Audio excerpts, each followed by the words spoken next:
I already gave you the problem set. Yeah. But the problem set for the human resource part might be somewhat like very each, like very broad questions. Your actual exams might be a bit more specific than that. But mostly because I'm still uncertain how far along it will go. You know. But we'll see. So let's see the problem. Some you might find it a bit difficult, you know, because it's a material that, well, technically this is the exam last year. So, well, part of the exam last year. You know, the exam is actually longer than this. But well, yours exam probably around this, or even shorter than this a little bit. But let's see. The practice problem has two parts, somewhat. You know, I did not actually explicitly, you know, write out it into two parts. And the first part, you know, question 1, 2, 3 are the question for the micro, the labor economics proportions, you know. So that's the thing about like the individual decision to work, you know, balancing between working and leisure time, you know, that kind of idea. And then there's these issues about economic burdens, you know, the government charge tax on wage, government charge tax on, you know, like workers or on firms, you know. So that's what we discussed in class a little bit, that graph thing. Or if you don't want to use graph, you can use equations. And then like the last sample, like the problem set, talk about the free flow of low-skilled workers and how is that going to impact the high-skilled labor force. You know, we do the issues about like low-skill and impact on low-skill, right?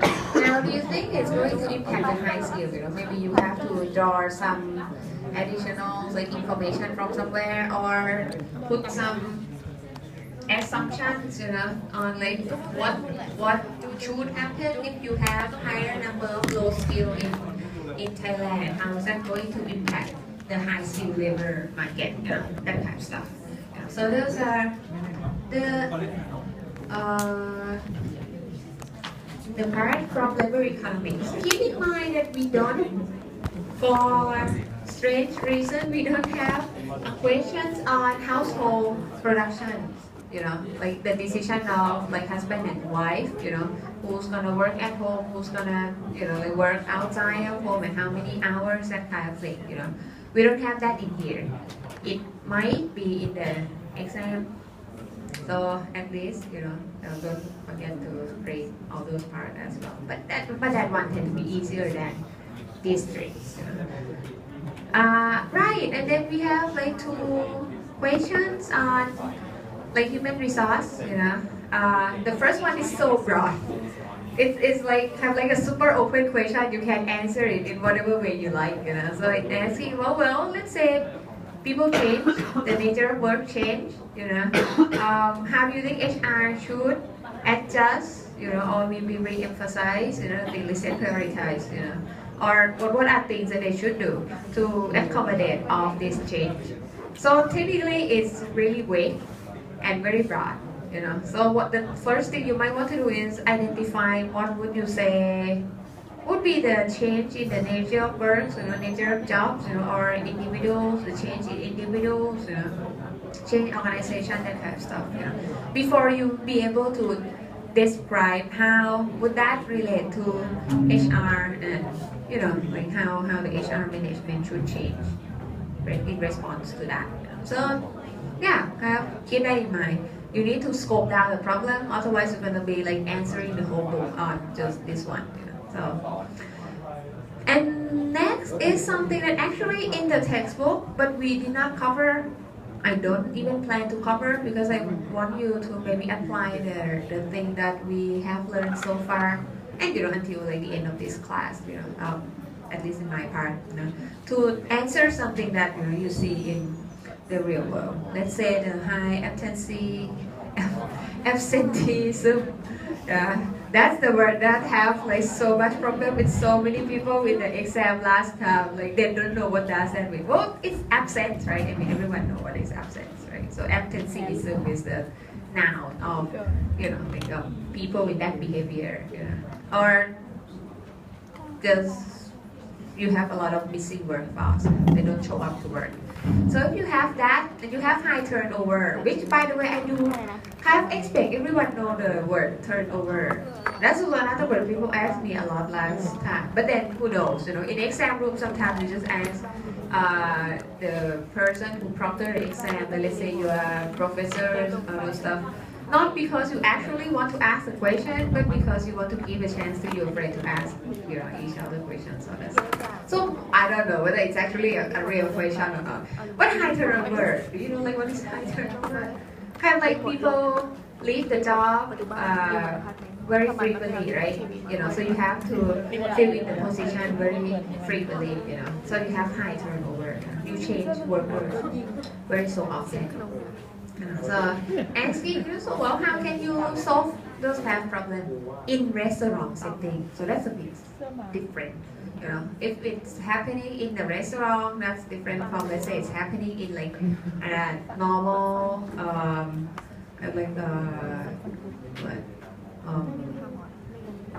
let's say it would be different from happening in the bank, or it would be different from happening in, let's say, manufacturing firms or electronic firms. When you say that you have high turnover in all this, because the problem is different. Well, I mean, the end result of the problem is the same as in with like high turnover, but the reason why there's a high turnover might differ depending on the industry you're looking at or depending on the type of work you're looking at. So if you look at, let's say, well, like your waiter, waitress, your cook, and all those stuff. All those people working in the restaurant, it might be for some particular reason. But if you look at this from, let's say, electronic appliance firms, it might be for another reason. Or maybe if you look at like firms in Chonburi, that might be different from looking at firms in Bangkok. So pretty much with all of my questions, especially the one that can like let you go on and on and on about your answer, you should identify like the scope of the problems, at least your interpretation of the problem, and then you can answer the problem according to how you identify the cause of the problem. Okay, so those are 5 questions. It's kind of a practice problem. You don't need to go like 20 pages on this. Like last term, like last year, practice problem. When I give them the practice problem, they hand me like 10 pages answer, well, which is good. I mean, like, great if they have time, So, well, I guess based on the free time you have, you can do like 10 pages, fine. But it's not an open book exam, so you cannot bring this to the exam. So regardless of how many things you write in, it helps you, I guess it helps you study for the exam, but it's not like all of the things that will happen or asked in the exam, okay? Right, so if you try doing this and you have some questions, I can answer you a bit, but I cannot let you know what is the right answer, like exactly, I mean, if you do it and you ask, is this all right? I'm like, oh, okay, you're in the right direction, that kind of stuff, But the problem itself is not only difficult, and the last 2 questions is somewhat based on your interpretation of the problem itself, So there's no it's not like there's only one simple answer, for the problem. So as long as you identify the problem, like the issues that occur, and then you answer it according to something similar to what we learned in class, I think you'll be okay. Okay, great. Right, so that's a problem set. I think you may. Well, when I send it to PV, you probably received it sometimes today. Sometimes, because I just sent her the files. At any rate, let's see. Let's come back to the training of the human resource,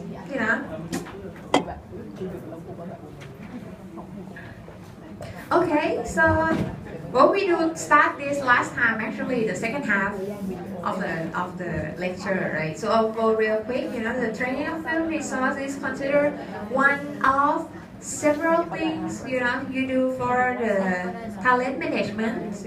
By the way, I have all these like really cool, nice looking pictures that I can, because I don't know how.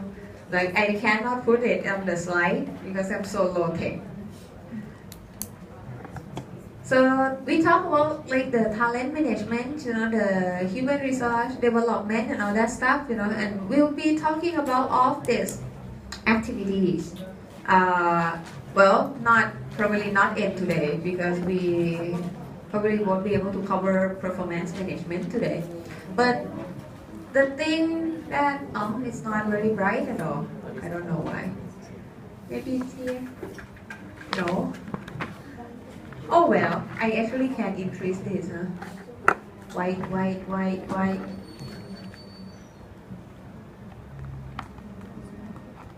Well, I guess that's as far as it can go. Autofocus a bit. Okay. We talk about like talent management actually in general, So if you have talent is like the fancy word for workers, right? Because they say that, well, when you look at worker, it's not just looking at like one person filling in the job. You have to look at the capacity of the workers, the ability of the workers, the motivation, so all of those things include together. So maybe you want to use the term like talent or human resource instead. So it composed of several activities. Training is the first one. Training is something that somewhat. It's come after recruitment and selection process. Which we cover like 2 weeks and also a bit last week as well. And then after that you train individuals. However, training is probably not just on the starting of the jobs, it can go on in the other part as well. And then we have the career planning, HR development, and a succession planning that we will cover today. I'm very optimistic. Okay, so we'll cover these 3 parts, like today, too. After we finish with the training, and we will come back and talk about performance management after that. And you can see this is kind of like the main part of like HR in the sense that this is the longest activities. The thing that they'll have to continue doing this. It's related to the development of our workers, of employees in the firms. So it's not just something that they do for like a few months. It's kind of like the ongoing process. It's also related to the development of the firm, which we will see in quite a bit. Alright, so come back to training human resource. We said that, okay, fine. Since now there's a lot of competitions, firm need to differentiate itself. Maybe one way that firm can differentiate itself, increase the strength of the performance of the firm is by developing the staff members' knowledge and the ideas, the skills, the abilities of the staff, and of the employees.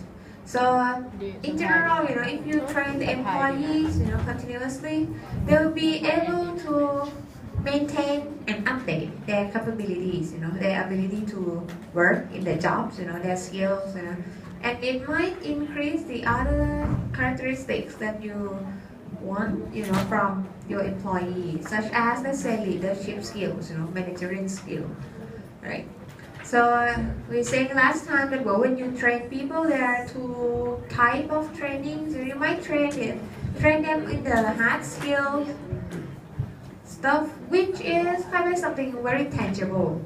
For example, how to review income statements, how to read accounts, how to use machines, how to use programs. So that's pretty practical, right? It's something that you can identify exactly what they are and what are the benefits for it. Or you can train in what we call like a soft skill. So it's something that it has improved the worker capabilities, worker abilities, but it's not very apparent what is this for. So let's say for like communication skills, the monitoring managing the meetings, how to work in teams, how to work with people, all that kind of stuff is what we call soft skill. You can see that it will be helpful, but it's not for like very concrete, particular activities. It's kind of like for the overall work stuff, right? So when you do training, there are several things that require trainings. The thing that you can do with the trainings. It can become like a require regular trainings. If you're like an auditor, you have to train or you have to go to like seminars, all those stuff. Like if you are like a university professor, actually, you have to go to attend seminar at least like once, like conference. Or train in some way, at least once a year.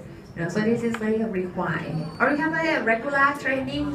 You train people on all various like regulations that you can have, maybe like fire drills, all those stuff. So you have to train for it. And then you have the job specific training, kind of like the technical training, depending on the type of jobs. Maybe you import new machines, or you need to train your engineer on the new machines, or your technician on the new machines. And you might want to train on the interpersonal skills and maybe problem solving, so that's kind of like improve their ability to work, but not for a particular issue, So it's kind of like developing an employee. And then you have development and career trainings, So this is a training that increase capability, increase the skill for the future jobs, or future careers. We will look at the career and like the career development, and training for careers in a little bit, I guess, the second half of today's lecture. Yeah. So if you look at the training and organizational strategy, you see that it's kind of interrelated. It's actually closely linked because training has to be strategic. You're not just trained because it's like, well, fine, you need to train something, so you train.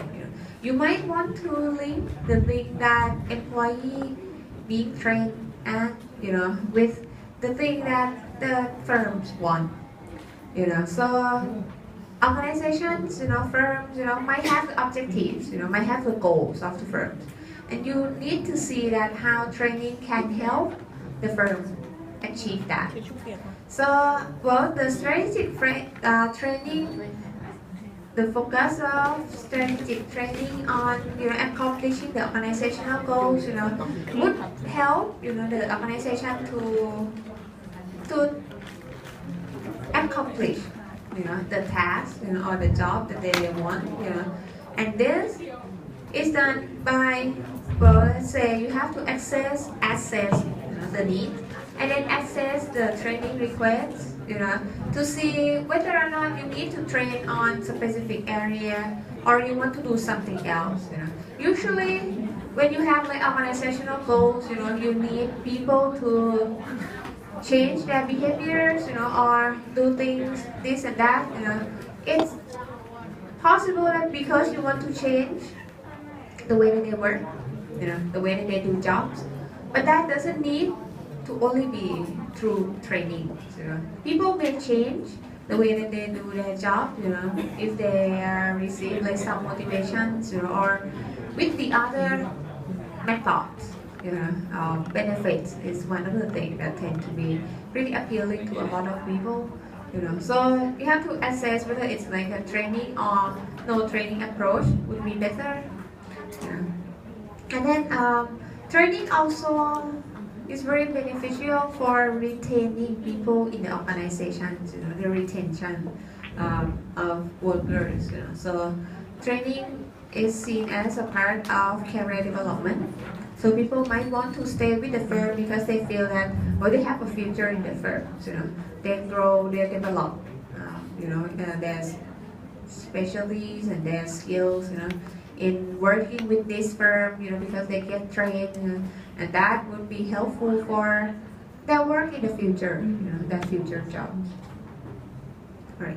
It was saying that, well, one of the things, that is pretty helpful, for the operation of the firm is the knowledge management, so that's the, let's say, the documentation, or descriptions of like jobs, and how people like do things, in their own work, and that can be, like taken from one person, as it asks one person to write, how they do their work, the responsibilities, if they find problem, what kind of problems that they face, and how they solve the problems, and you can use this to train the new staff. Give this to the information to like the new staff. So when they enter into the job positions, they kind of know what to expect. But obviously, it's like not like a robot kind of thing, as in it's not like, okay, this is how you do it.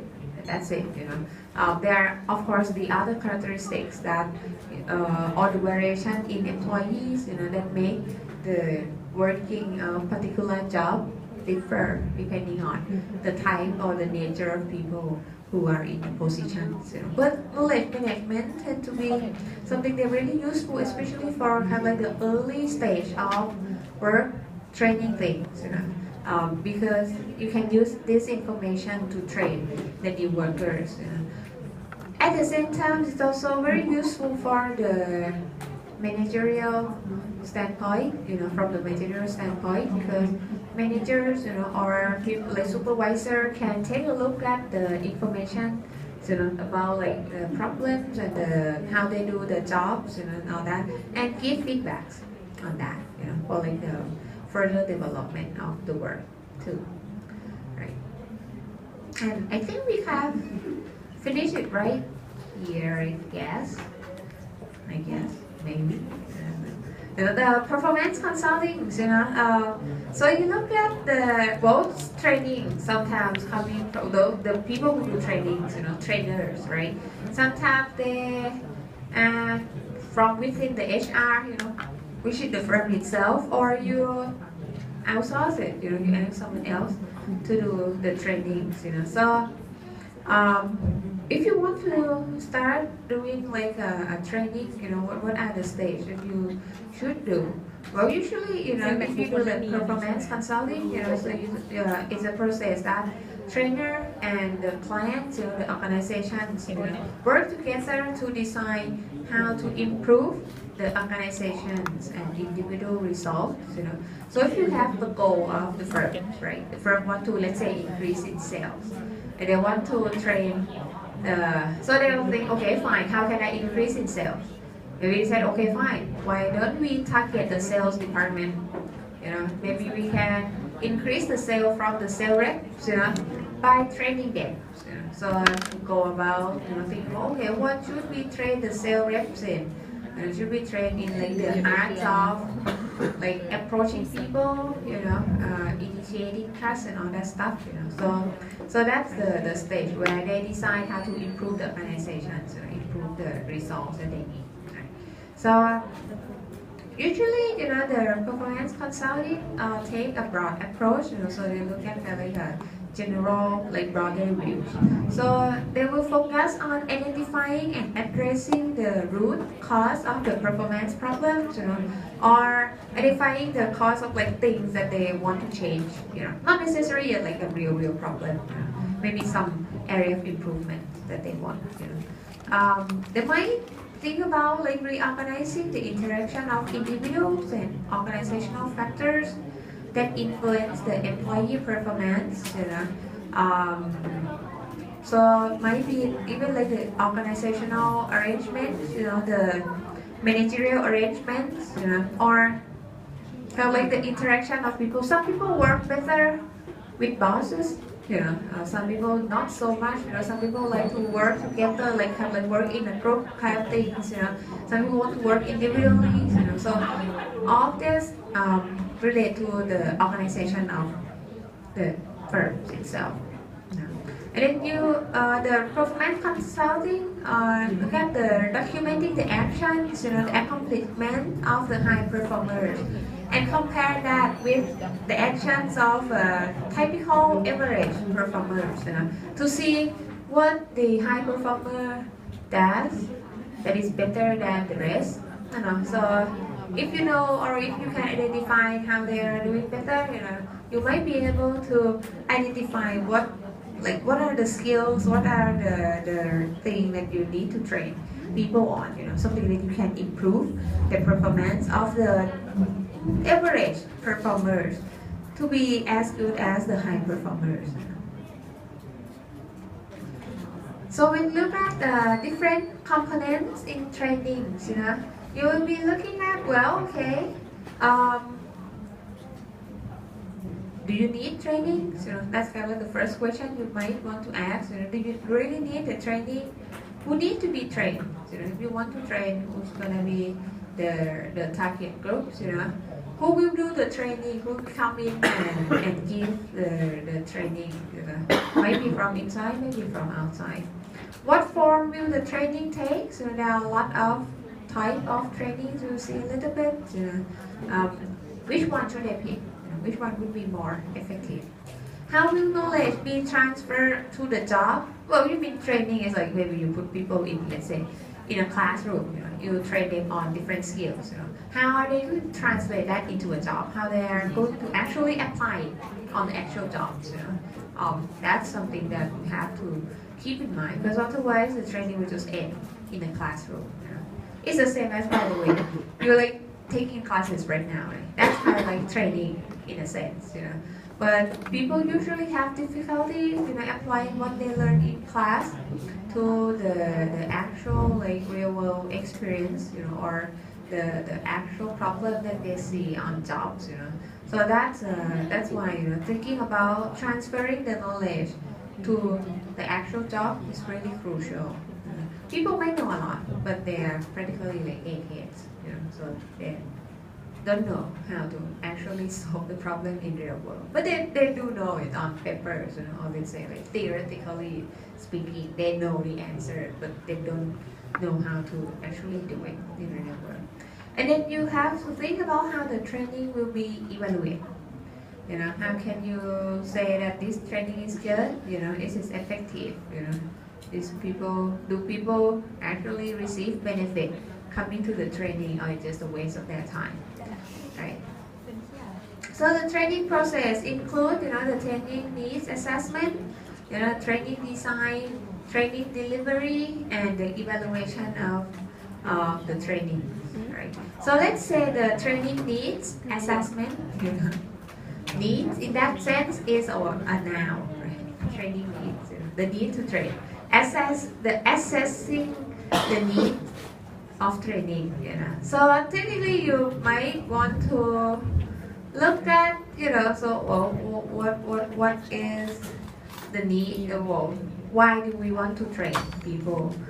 So analysis of the training needs would include the organizational analysis, analyzing the firm itself, analyzing the organizations, looking at the problems, the work, looking at the organizations, how they are performing and all that. And then you look at job and task analysis.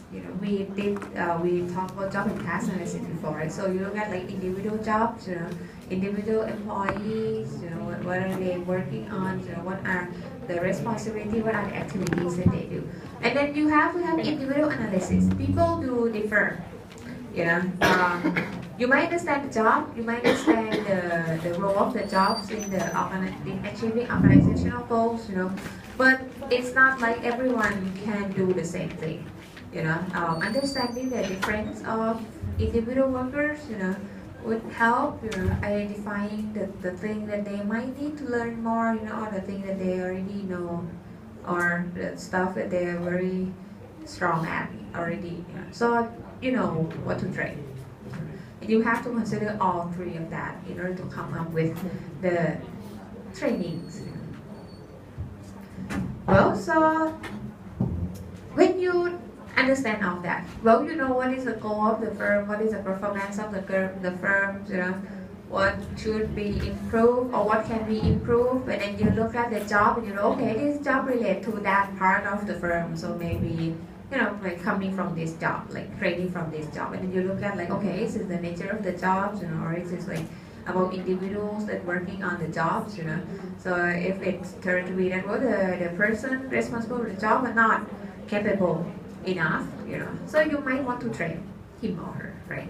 So, or the whole department, or the people in that particular job might not have ability to do the thing that you think would contribute to the goals of the firm. So, fine. So now you know the training requirements, the training needs, the thing that you would like to get from the trainings, So, when you identify it, now you look at the training objectives, and training priorities. So what would be the objective of the trainings? Do you want to, maybe improve workforce to meet the requirements, that will help them being able to fulfill their roles, and achieve the level of performance that will be good for the firm. So if you identify that, you would be able to look at the training objectives. So what would the training do? The priorities that need to be, maybe you want to train this first, or this is like the first skills, the first characteristic, the first capabilities that the employee is supposed to have. So you can do that by bridging the gaps. You see the distance between the objective, like as in the goal, and the actual situation right now. And see how the training can help fill up the gap between these two things. Actually, when you look at the training objectives, you end up with generally like three parts. The knowledge. You look at the knowledge itself. The cognitive information and details for trainees. You look at the skills. Ability of the trainees, behaviors relate to the jobs, job requirement, and then you look at the attitude, maybe creating the interest, creating awareness, the importance of the training, right? So next part is what we call training design. So if you look at the training design, that would be, so what exactly is the training should be like? So training must be designed to address the access specific needs. You already identify what would be the needs, what would be the thing that need to improve, what are the gaps and that need to be filled, right? So what kind of training that would be effective for that kind of goals, that kind of needs that you have.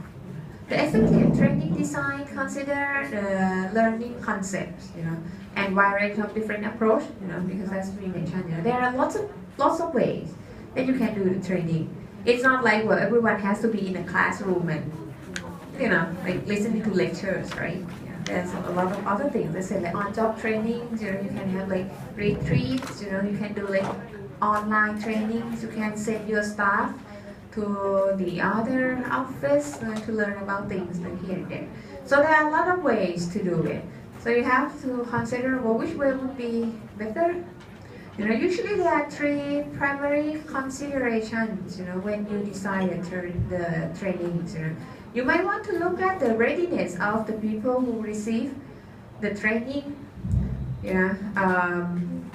That's identifying the capabilities, the skills and all that. Let's say if you want to, if you say that your worker need to improve on their language skill, maybe they need to train on English, So you said, okay, fine, why don't we send them to, like maybe English class, have like an English class, but it's not like everyone has the same level of English to begin with, right?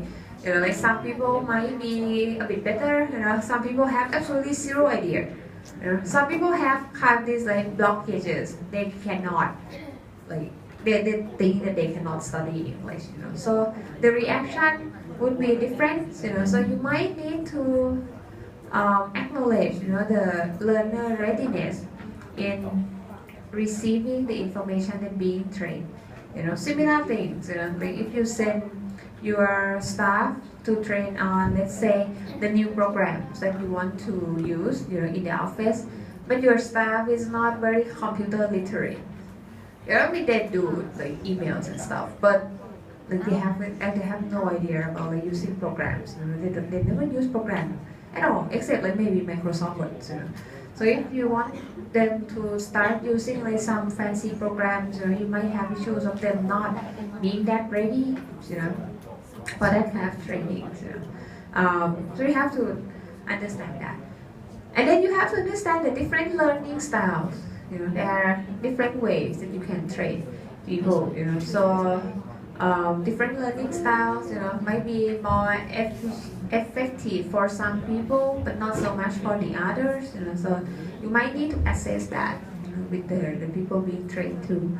And you have to design training for transfer. How you get the information across. From, let's say, the trainers, to trainees, people who train, right? And then after that, you want them to be able to transfer that knowledge, or at least use that knowledge for the actual jobs, right? So if you look at the training designs, usually if the training is for the training to be successful, the learner must be ready to train. And by the way, I'm not sure you have this slide. You might not have this slide, but just this slide, for some weird reason, the version I sent you is not exactly the same one that I give you guys. Oh well, the one that I'm presenting here for strange reason. But it's just one. I think it's just one slide. So not a big deal. Or two slides maybe. Right. So but that's the thing that we just mentioned. Learner readiness. Means that individuals have the ability to learn. People may or may not have ability to learn. Or at least may or may not have ability to learn in that particular area that you want to train them in. I'm actually very bad at language, as in learning new language. I can't learn new language. Everything is so new and exciting all the time because I can't learn new language. Some people have problem with learning how to use computers. They have mental blockages on computers, right? So you might need to assess, the individual ability to learn, and also you might want to look at the motivation of people to learn. Do they want to study this, or do you want to be trained in this? One of the things that tend to be a problem quite a lot in training, particularly in the real job kind of training, is that people tend to have work. They do have work. Not tend to have. Everyone have work. Have things that they need to do. And when you say that, well, you know what? Why don't you go and train on this and that? That's technically taking them away from their current job and put them in the training centers, right?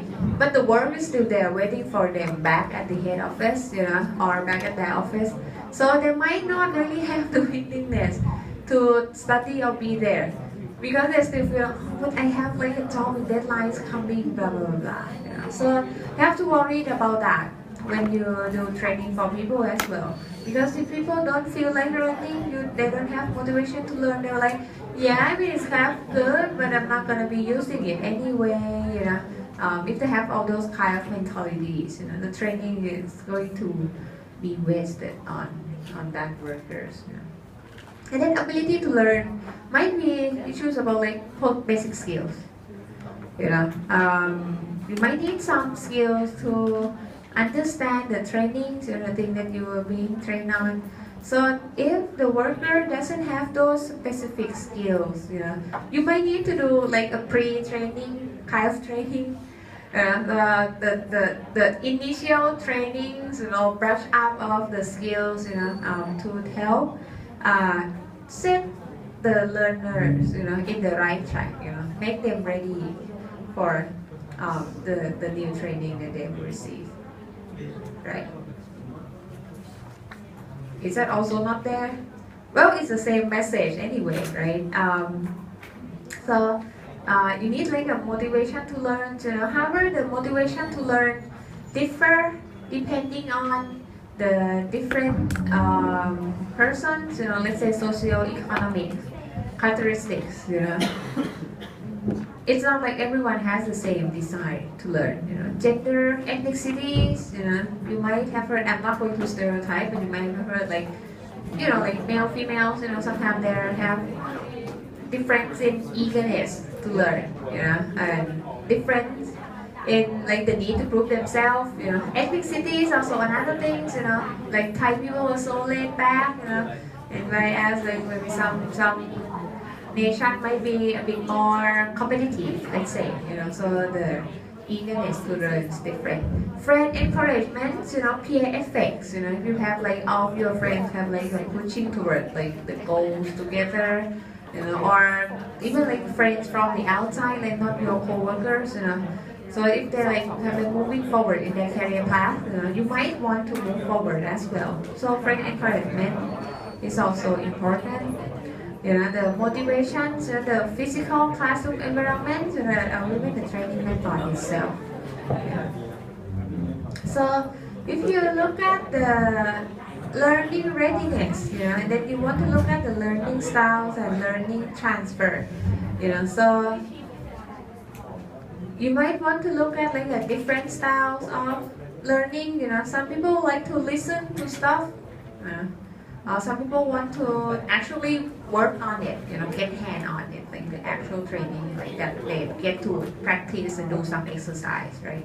Some people like to just watch, you know. So this is like a different type of training, and it works better for some, not so much with the others. You know, that's kind of an individual difference. You know, some people are so good at like being in the workshop and actually kind of practicing working on the things, you know, right away. Whereas if you put another type of person there, they will just like stand there and say, I don't know what to do, you know. So some people is good at listening to lecture, right?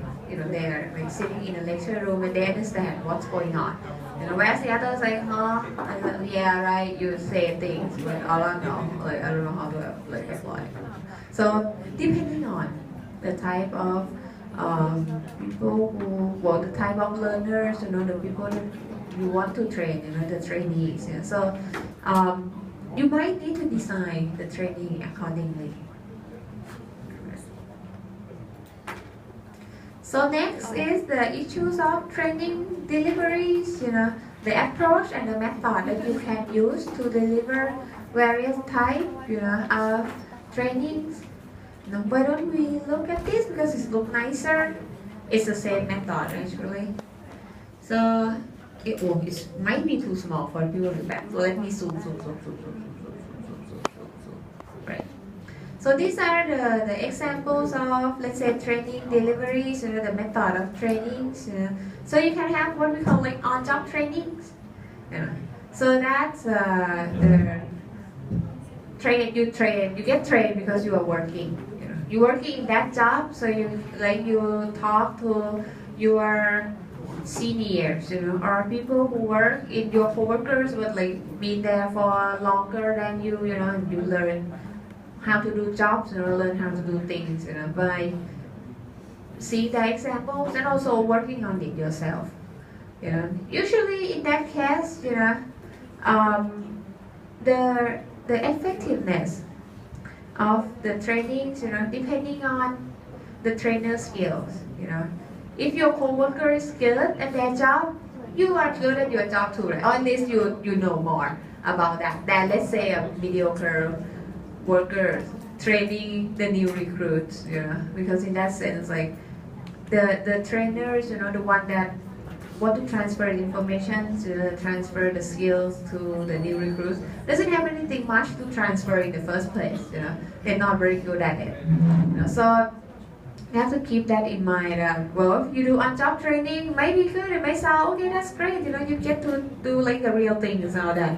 But it depends so heavily on the people who provide the trainings, you know, the trainers, the workers on the current job, right? And then you have classroom trainings, you know, you put people in classroom, you know, they like take classes. So this is more like a structured lessons, you know. You might put it in, well, actually, usually it's outside of workplaces, and you put it in like the other institutions, you know. But if you do this, trainee won't be there for work.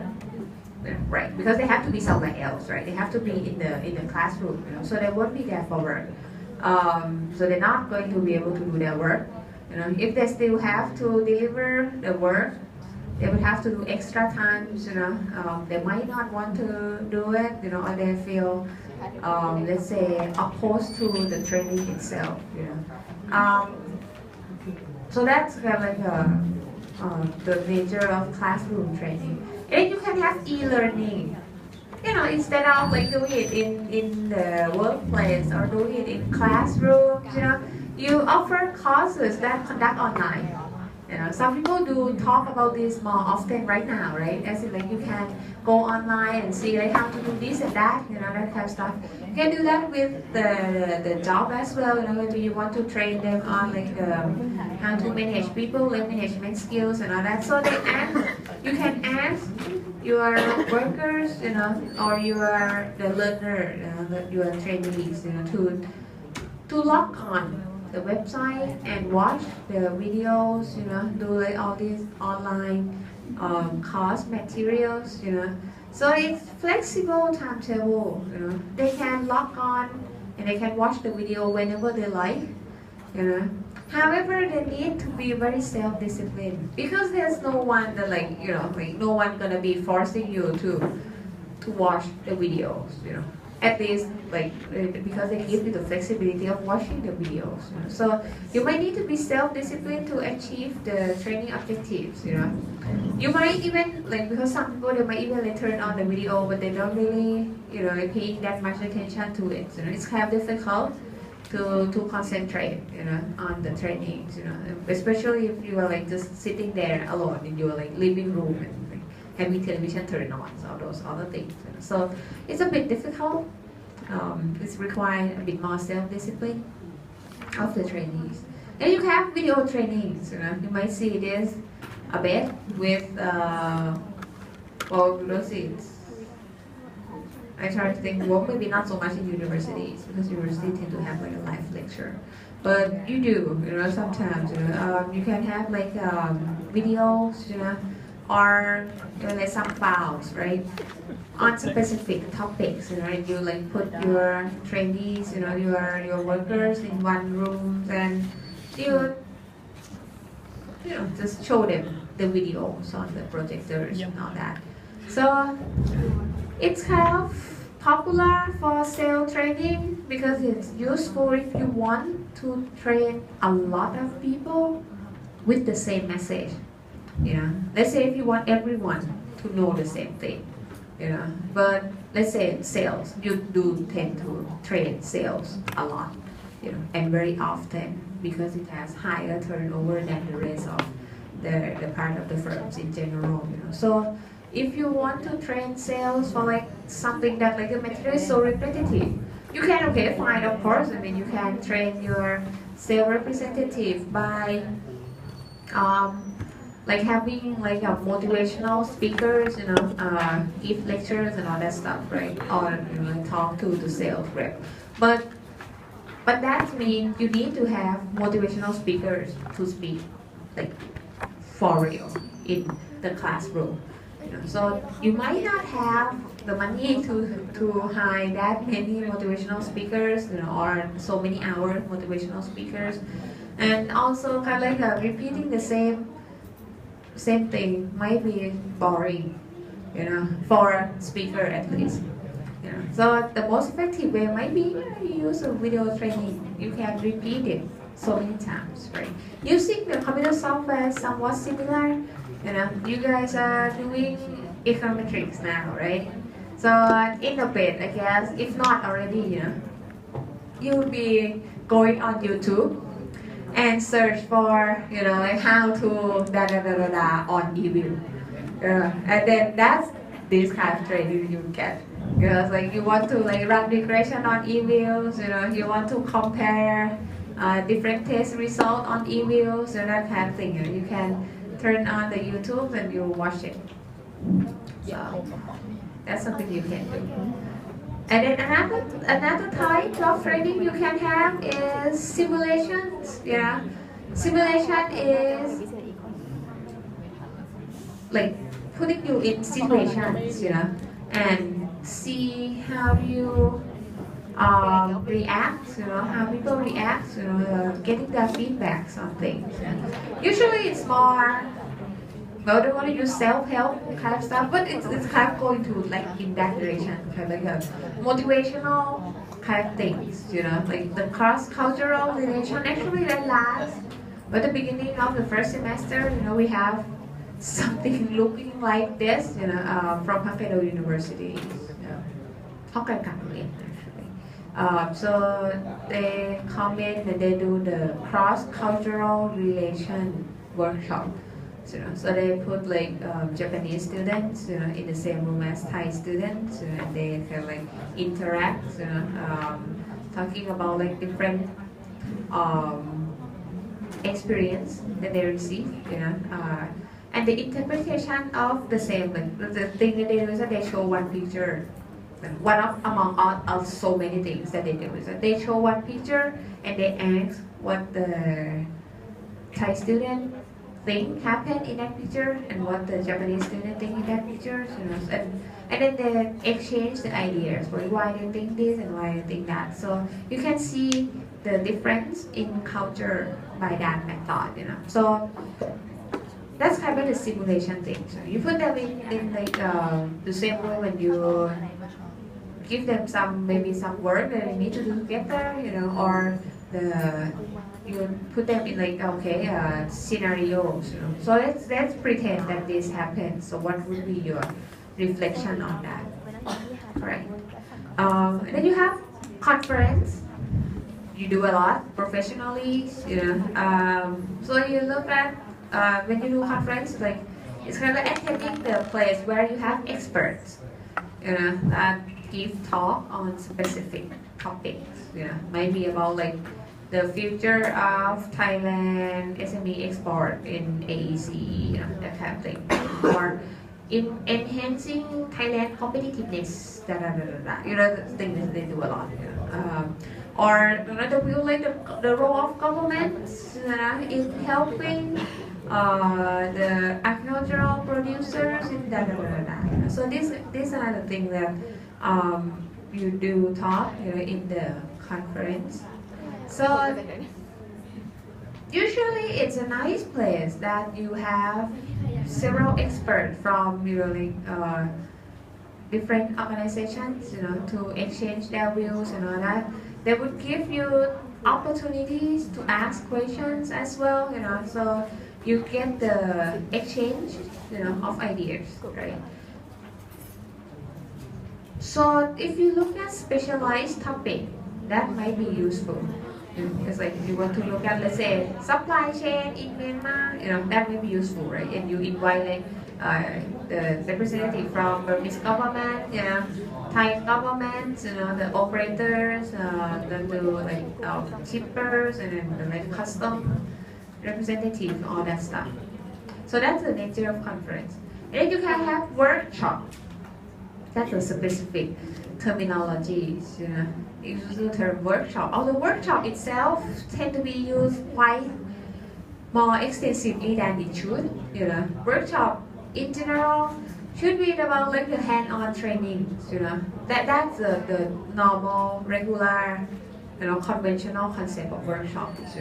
They must be able to practice. Maybe do some exercise. Like really work on something.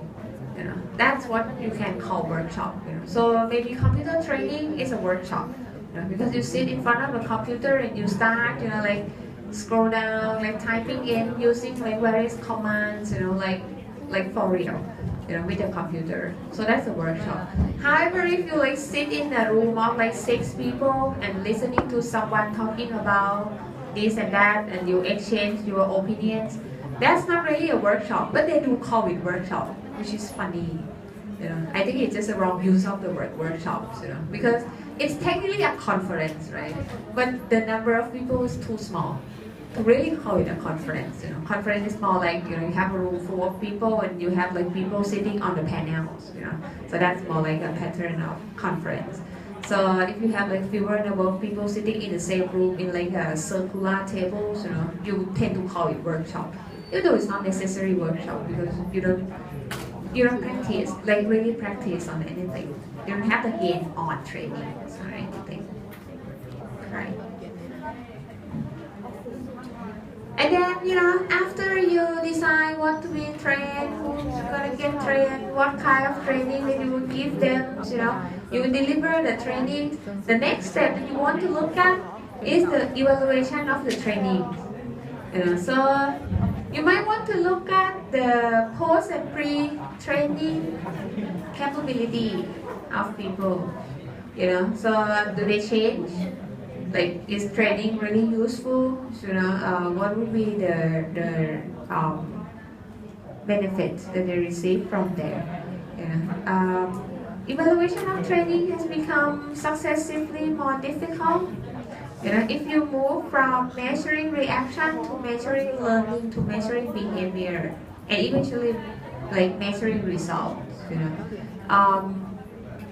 First, what you get first is the reaction, right? The different, let me see, did I put it right here? Oh, okay, I did. Well, reaction is the initial response, to,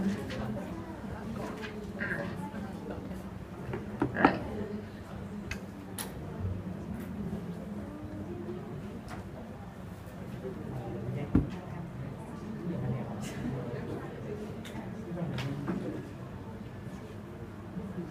Okay, so if you look at this, the first initial feedbacks that you receive from training, you get reactions, right? As in, like, you put people in classroom and they're like, like they're sleeping.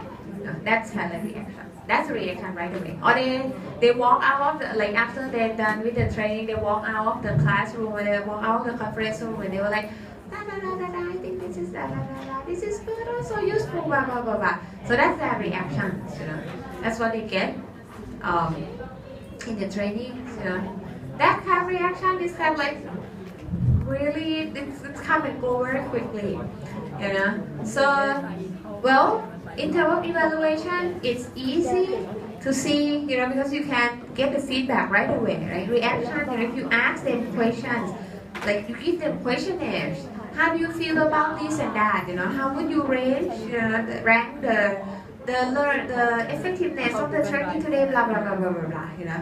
That's the reactions. The response you receive right away. So that's a bit easy. It's actually easy to evaluate. You can ask the questionnaires. You can ask them after the training sessions. So it's pretty quick, very easy. But it doesn't have much value to the organizations. The firm itself doesn't care so much about reaction because it's like reaction. So how is that going to relate to achieving the firm objectives? Maybe not. The next step is the learning. Do they know more?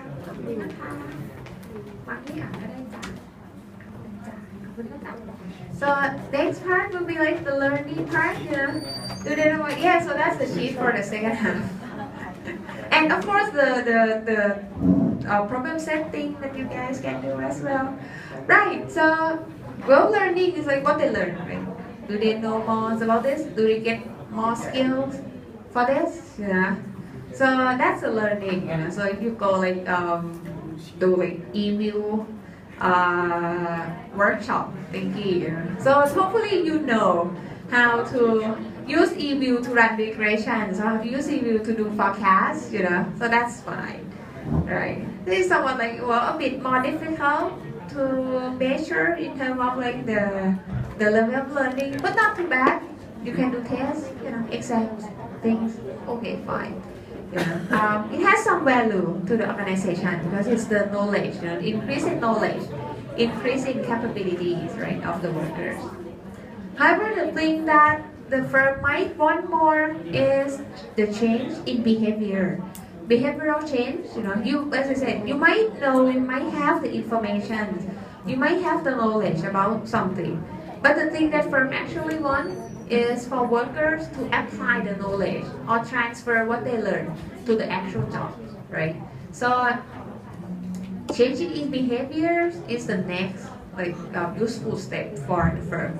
You want workers to change their behavior. So hopefully when they change the behaviors, they use the information that they learn from the workshops. They use their new computer skills. For the job. Actually using it. That's a change in behavior, and that can lead to the next part, which is like the result, the actual things that firm want to change. Maybe they want the productivity of the workers to increase and accuracy of the estimation to be better, because now the workers know the better methods, in forecasting the oil price or something, like forecasting the sales of the next period. So there are stages of evaluations. We want to evaluate. Well, easiest would be reactions. Evaluation right away. You might want to take tests for evaluation of the learning. You might want to observe the change in behaviors, or you want to measure the results, of like the change that occur to the performance of that workers, that lead to the change in performance of the firm.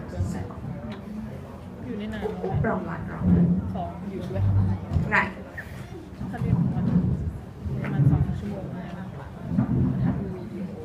So other things you look at when you evaluate the trainings, you might be looking at the cost benefit analysis of the workers, the cost that you receive, you have to pay for the training, and the benefit that you receive from the trainings. The cost benefit analysis include 4 stages. You have to determine the training cost. You might want to identify the potential saving results, so that's a benefit, right? You compute the potential savings, so you monetize the returns, right? And then you conduct the cost benefit analysis or cost benefit comparison. So if you look at examples, let's say, of the cost benefits of the training itself, you can see that, well, in terms of the cost and the typical cost, of course, the cost benefit analysis depending on the actual activities that you do, not like, it's not like everything is the same thing, So, but the typical cost, the cost that you normally associate with training is what? The trainer's salary and time, right? And so you have to pay for the trainers, the trainer have to spend time training people. And then you have trainees' salary and time. Same thing. Trainee cannot work during the time that they train. And that time, this time is a lost time, and then you do pay for them as well. The material for trainings, sometimes you do pay for the materials, computers, all those stuff, all things that you need for training, like even like whiteboards, like pens and all those things. So that's the part that you need for training. And then you have expenses for trainer and trainees. That depends on the type of trainings you have. Like if you send them to some retreat, like some resorts, all that stuff. So you do pay quite a lot, right? And then you have cost of facilities and equipment. You put them in, let's say, a classroom. You put them in like one of your room in the firm. The cost will be different. Like you have to rent or hire the place. You might have like a conference in a nice hotel, right? So that's you have to pay for the facilities. And then you have a loss in productivity. They produce less, and that's not including like the time that like before and after, like recently, like right before and right after they're coming from training. Some people do need time to readjust to the usual working at least pace that they have previously. So those are the typical costs. In pretty much all the trainings have some of this, like all of this in some various degrees. What about the typical benefits? What are the positive part that you get from trainings? Well, obviously, hopefully when you train, you want to increase productivities. You want to increase the production. You might look for the reduction in errors, reduction in accidents. Well, this depends on the type of the training that you receive, right? And then you have the reduction in turnovers, like hopefully people don't leave the company as much anymore because they feel that, well, they're growing, they're learning, developing as an individual. You might have benefit from less supervision necessary. You don't need to have like managers, like checking on the work every so often because of the problem with like errors or people don't know how to do things. So the supervision, might not need as much, after the trainings. And then you might have the increase in ability of workers, to use new skill, use new capabilities. Or you might have the attitude change of the workers, and we'll see a bit, that the attitude change is also very important for career path. Something you might want to improve, look at. Right. I think we'll end here for this slide because we'll look at the talent management and the career planning in this slide, which is a lot longer. Right. So you know what? Why don't we have like a break a bit? And don't forget to come and pick up the slide. And by the way, we have the slide for the second half of the course. And the problem sets, the problem set is due on the date of the exam, but it's before the exam time. You can hand in your problem set at the office, whenever you feel like handing in perfectly okay. Or you can hand it in your exam room, the beginning of the exams as well. So totally up to you. So two slides,นะคะ. One is the problem set, the other one is the handout. ตัวนี้คือเราเรียนหลังจากมิดเทอมใช่ไหมไม่รู้แกบอกว่าครึ่งอะนะเดินหาไม่เชื่อ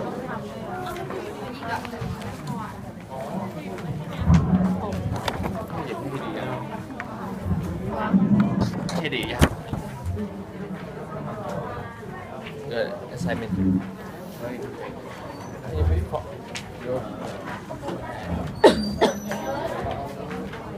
นี่ส่งข้างหน้า